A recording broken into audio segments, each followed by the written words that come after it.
tonight, Senator Van Hollen and I will get us started. Senator Schumer is on the way. I'm really happy to be joined with my friend and my colleague, Senator Van Hollen. We work on so much Virginia, Maryland stuff, but we're also both on the Foreign Relations Committee, and we try to work on global human rights issues that we care about so deeply. Senator Van Hollen has an amazing track record and reputation as being a human rights champion, most recently standing up for the rule of law in the United States in the case of his constituent, wrongfully deported via a Trump-era mistake to El Salvador, with both the President of the United States and the President of El Salvador pretending that they don't have the power to return him. All of the colleagues are just really admiring of the work that Chris has done. But the answer is this is not something that the Article I branch can take lying down. When a President of the United States is flouting a 7-2 Supreme Court order and saying he doesn't have the power to retract a mistake that his administration admits he's made and thinks that's the end of the story, we're here to say that is not the end of the story. There is a privileged motion that any senator can file, that Senator Van Hollen and I, together with Senator Schumer and Senator Padilla, are filing today to force the State Department, the Trump administration, to issue a human rights report about El Salvador. This is a little-used privilege motion, but it's designed like the other privileges are designed to enable the Article I branch to check executive overreach. In this case, President Trump has facilitated the deportation of American residents, many here completely lawfully, to El Salvador without due process. In some instances, people who are being deported by mistake, as the administration admits.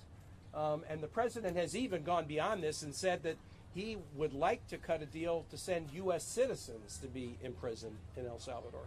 So we are filing a resolution today under Section 502BC of the Foreign Assistance Act of 1961 to require the State Department to issue a report on the situation about human rights in El Salvador, particularly the conditions in the prison where Americans are being held, whether El Salvador is taking steps together with the administration to facilitate compliance with the Supreme Court's ruling. Are they interested in following the rule of law or not? This is a procedure where within 10 calendar days this becomes business of the Senate that we can take up. We are guaranteed a vote on it, and we will seek a vote on it at a time that our leader, Senator Schumer, will negotiate with Senator Thune. And I want to send a message not only to the administration. If you think you can take steps like this without Congress challenging your executive overreach, you're wrong. We're going to challenge your overreach at every instance when we can. And I also send a message to the government of El Salvador. You might think it's cute right now to grab attention by a bromance with President Trump. He's going to be a president for poco más, 3 años más. Pero la relación entre los Estados Unidos y El Salvador es para siempre. And if you think we'll forget you violating the human rights of American citizens, you're wrong. We will remember this forever, and there will be significant and challenging downstream consequences for any nation that violates the rights of Americans. The follow-up for this report can include a privileged vote to terminate all security assistance to the nation of El Salvador.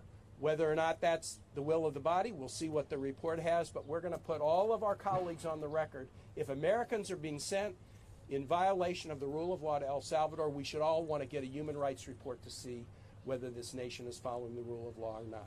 I'm very glad to be joined by Senator Van Hollen, our leader, Senator Schumer, and Senator Padilla, who is unable to join us today in the filing of this privileged resolution. With that, I introduce my colleague from Maryland, Senator Van Hollen. I'm sorry. I now introduce our leader, who is moving between a million things, our friend Senator Chuck Schumer. Yo agrio. Did I say it right? No. No. Okay. That's why I should stop. Anyway, I want to thank my great colleagues, Senator Kaine and Van Hollen, for their unwavering leadership on this and so many other issues. Now, we're here today because we know a threat to one is a threat to all. We're here today because we all know Donald Trump's fondness for autocrats. We all heard Donald Trump's when he said he'd like to be a dictator on day one. And we know he sees the rule of law as a nuisance. He considers the truth to be an inconvenience. Trump wields the government as a weapon against his enemies. And now he's taking a page out of the book of the dictators and autocrats he admires, like Bukele, and expelling American citizens with no due process. He recently deported, I think it's now 4 innocent U.S. children, citizens, and one had very serious cancer with no acceptable due process. And let me repeat, Donald Trump is deporting American citizens with no due process. A threat against one is a threat against all. Without a shadow of a doubt, he's violating the founding principles of this country, and we're not going to let him get away with it. And here's the amazing thing. When you look at the polling data, Americans care deeply about this issue. I always knew they care deeply about the economic issues we're going after them on, like tariffs, like tax cuts for billionaires, cutting Medicaid and Social Security. But the polling data shows this is very deep as well. Americans' foundation and love of democracy is deep, and they understand that Trump is violating that due process. When you take people without any due process, without any acknowledgement and publication of what they did wrong, and refuse to allow it to go to a court with an impartial judge and let the public hear it, you are trampling on what America's all about, and the American people realize it. Donald Trump may not, but the American people do. So we're going to force a vote on legislation to require this lawless administration to explain its actions to the American public. Donald Trump himself has raised the illegal and insane notion of sending American citizens to foreign prisons, like the awful prison in El Salvador. And if he gets away with it in one case, he can get away with it in many, many more. So no one should rest easy. Trust me, the American people have a lot of concerns. They have a lot of grave concerns because the rule of law is clear and it's deep in the American bosom. Deep in the American bosom. So, this is a threat to everybody. We're going to do, Donald Trump doesn't believe in checks and balances. We do, the American people do. We're going to fight this all the way. Thank you. Sorry I have to go. No. Thank you. Right. Thank you, Chuck. And I want to start by thanking my good friend, partner across the Potomac, Tim Kaine. As he said, we work on lots of issues together for this region, for our states, but we also work very closely on foreign policy issues.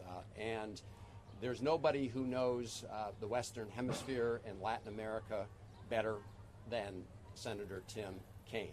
He, as you know, chaired and now is the ranking member of the subcommittee on the Western Hemisphere, and that jurisdiction also includes human rights and democracy. So thank you for your passion for universal human rights in our hemisphere and around the world. And that's what this is all about, because the right to due process is a bedrock American principle. And in his first 100 days, Donald Trump is shredding the Constitution of the United States. He's violated these rights in many instances, including the illegal abduction and deportation of Kilmar Abrego Garcia, who was snatched off the streets of Maryland while driving with his 5-year-old son who has autism. And he was shipped to Baltimore, then Texas, and then shackled and handcuffed, put in a plane not knowing where he's going, and ended up in the notorious prison of Sikot, one of the real gulags of Latin America. The Trump administration admitted in court that Abrego Garcia had been wrongfully shipped to El Salvador, and the Supreme Court, by a 9-0 vote, ordered the Trump administration to facilitate his return. You don't see 9-0 rulings out of the court very often. And of course, Donald Trump could easily bring him back by simply picking up the phone on the Resolute desk. How do we know that? Because President Trump said so himself within the last 48 hours. So we also know that the government of El Salvador is prepared to release him if they can hear from the President of the United States and they facilitate his return. How do we know that? Because when I spoke to the Vice President of El Salvador, he was very clear. He said the ball's not in El Salvador's court. The ball is in the Trump administration's court. And he said that the only reason the government of El Salvador is holding him is because the Trump administration is paying him to do so.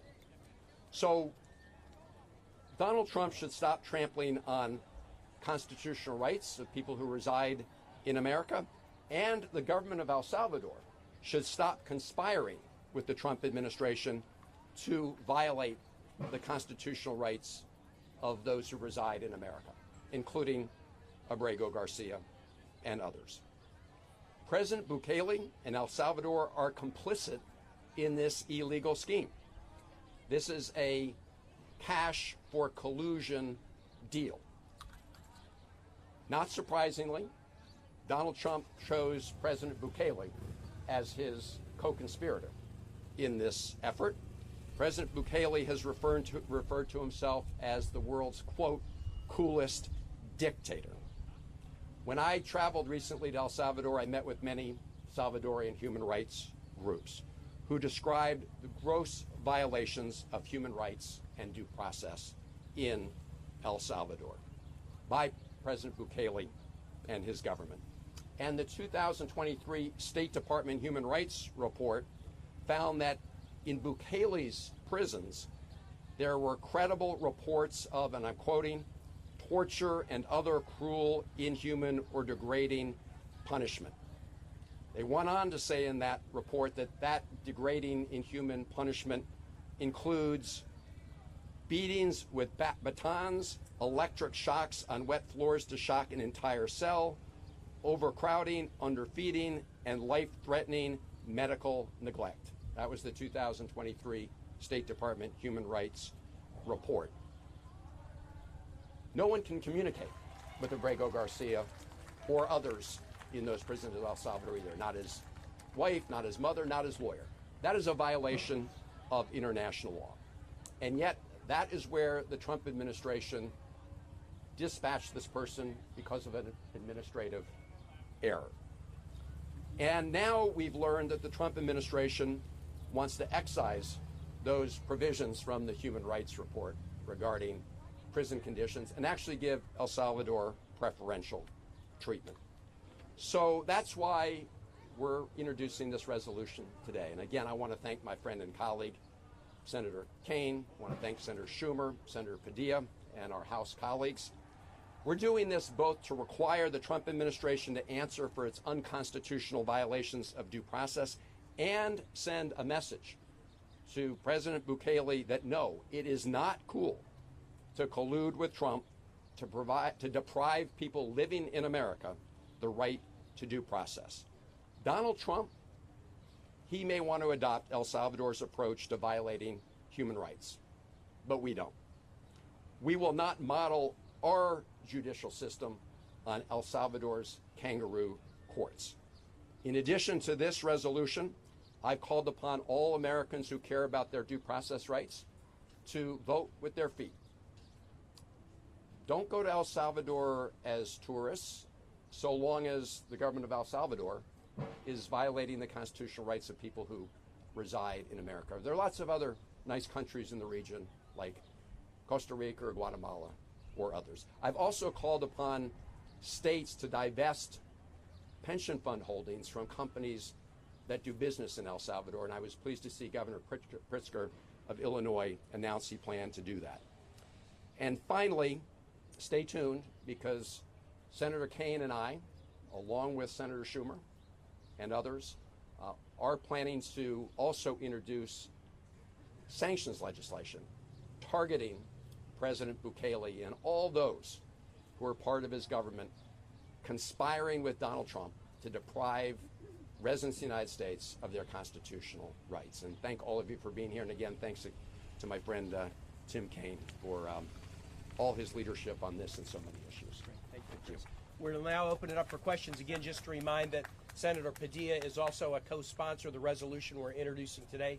Couldn't be with us. A companion bill is being introduced on the House side by Representative Castro. but we're glad to open it up, please. Actually, right here and then right here, please. I have not, and that's because nobody is able to communicate with Abrego Garcia from the outside world. Not before my visit, and not since my visit. Again, not his wife, not his mom, not his lawyers, which is a violation of international law. But to my knowledge, I'm the only person from the outside world that he's met with to date. A Trump-appointed federal judge in Texas just ruled that the administration's use of the Alien Enemies Act, forced with deportations, is illegal, saying that it's only supposed to be used when we're under an actual armed attack. Your thoughts? Well, I'm not surprised at that ruling. The Alien Sedition Act was designed for a very particular purpose, and like so many laws, like the IEPA law, we had a vote on tariffs last night. That law allows the president to declare a state of emergency, but nothing in the law allows the imposition of tariffs, essentially attacks at the say-so of one person. So President Trump doesn't really care about the law, but I'm glad that judges, even those appointed by President Trump, are standing up against him. We need courts, Congress, states, activism, and elections to work together to check the tendencies toward tyranny in this presidency. Senator, after the report, what happens, and what happens if the administration refuses to produce it, as we've been seeing play out within the legal system? It's an unusual procedure, so let me walk through it. Within 10 days of the filing of the resolution, this may be called up on the Senate floor. The first vote would be a vote to discharge the resolution from committee. Our pitch to our colleagues will be, why wouldn't you want a human rights report? If Americans are being sent there, you would want a human rights report about the conditions. So we have high hopes that we'll be able to get it passed. This is a resolution that doesn't need to go to the House. If it passes in the Senate, there is a requirement for the State Department to produce the human rights report. The text of the bill poses a number of questions that the report must answer. If no report is produced within 30 days, the law specifies that all security assistance to El Salvador will be cut off. If the report is produced, whether it's good, bad, a whitewash, insufficient, a two-pager, we then have a privileged motion that we can bring up to terminate security assistance to El Salvador. That privileged motion would need to be acted on by both houses and survive a presidential veto. But this is the start of a two-step process. Get the report, decide whether it's legit or not, and then put pressure on and potentially move to the termination of security assistance to the nation. Have any Republicans committed to vote? No, we do believe that the case on this is fairly straightforward. Why wouldn't you want a human rights report from the Trump administration when American citizens are being sent there? And I'll tell you, the president is talking to other nations about sending U.S. citizens to Rwanda and other places. If he starts doing that, we're going to be fine with the same bill to get human rights reports about those nations too, with the potential for cutting off security assistance. Yes. Have you had any conversations with any Republicans about this at all? This is a brand new one today. So once it's out, and obviously we have this 10-day period while it's pending before it becomes active. I know Senator Van Hollen and I will be talking to a lot of our colleagues, both on the Foreign Relations Committee and others. I mean, I can say that apart from this resolution, I've had colleagues with Republican senators who have definitely expressed real misgivings with Donald Trump's violation of constitutional due process rights. I mean, I have heard that from a number of Republican senators. This will be their opportunity to actually vote on that. And as you know from public surveys, I mean, the public overwhelmingly supports making sure we protect due process rights for people who reside in America. That is very clear from the response that we're seeing in these public surveys. Please, right here. DHS has revealed that the wife of Garcia filed a second petition for a protective order in 2020. Does this at all weaken the case that you guys are making that this innocent Maryland man? The case that we're making is based upon a Supreme Court decision ordering President Trump to return a wrongfully deported person to the United States. And the president thus far is flouting a Supreme Court order, which verges on a constitutional crisis. The district court is now grappling with is the administration following the order of the Supreme Court to facilitate return or not. We are fighting to end lawlessness, and the lawlessness of this administration in this case is to ignore a final ruling of the Supreme Court. If a president can ignore a ruling of the Supreme Court without consequence, we are on a slide toward tyranny, and Chris and I are very dedicated to stopping that slide. Yeah, if I could just put an exclamation point after what Senator Kaine said. I have repeatedly said that we're not vouching for Kilmar Abrego Garcia. We are vouching for his constitutional rights, because if you trample over his constitutional rights, you threaten them for every American and everybody who resides in America. Can you review what you know about what the U.S. and the Trump administration is paying El Salvador to actually house prisoners in CPAC? I think Chris knows a little more about this than I do, but what we know and what we can say might be slightly different. But do you want to? Yeah, look, my understanding is the Trump administration is planning to pay El Salvador about $15 million to, again, house these individuals who were illegally snatched from the United States in violation of their due process. My understanding also is that to date, they paid them about $4 million of that. We'll go here and then see if there's any over on this side, please. Not surprised, but in the words of the late great John McCain, there's more shoes to fall off this centipede. Anyone over on this side? Okay, yeah, please. Senator Kaine, you mentioned the IEPA vote last night. What comes next for that effort to challenge presidential overreach on tariffs? There's a couple of things. So anything done under IEPA is subject to challenge and will be challenged, including the president imposed this global tariff regime under a single emergency order, but now is apparently cutting deals with individual nations. That I'm not sure the president can do that without that being a new, order that would be subject to congressional challenge. Congress has the trade power under Article 1, and so if the president is cutting deals, we're going to try to haul the deals into Congress for close review and approval, because we want to make sure that the deals aren't corrupt, that some nation didn't cut a deal after being forced to buy a Starlink system or something like that. So we want to put these deals under the microscope. But basically, if you look at what motions are privileged in the Senate, either by statute or by Senate rules, almost all privileged motions to stop a war initiated by an executive, to challenge an arms transfer, to challenge the use of emergency power, to force a human rights report, to challenge an executive regulation, all of the privileged motions are in the same kind of zip code, which is letting the Article 1 branch be a check against the executive. And senators of both parties should take that Article 1 responsibility very seriously. Question, Carolina from Telemundo. If you're able to explain Yeah. in Spanish, please, specifically the importance of this motion right now and the likelihood of this human rights report actually becoming a reality. Tenemos un propuesto de ley para tener un reporte sobre derechos humanos en El Salvador. Es un tiempo, es un proceso de privilege. Entonces tenemos una garantía de un voto después de 10 días sobre El Salvador. Y estamos mandando un mensaje al presidente Trump que él necesita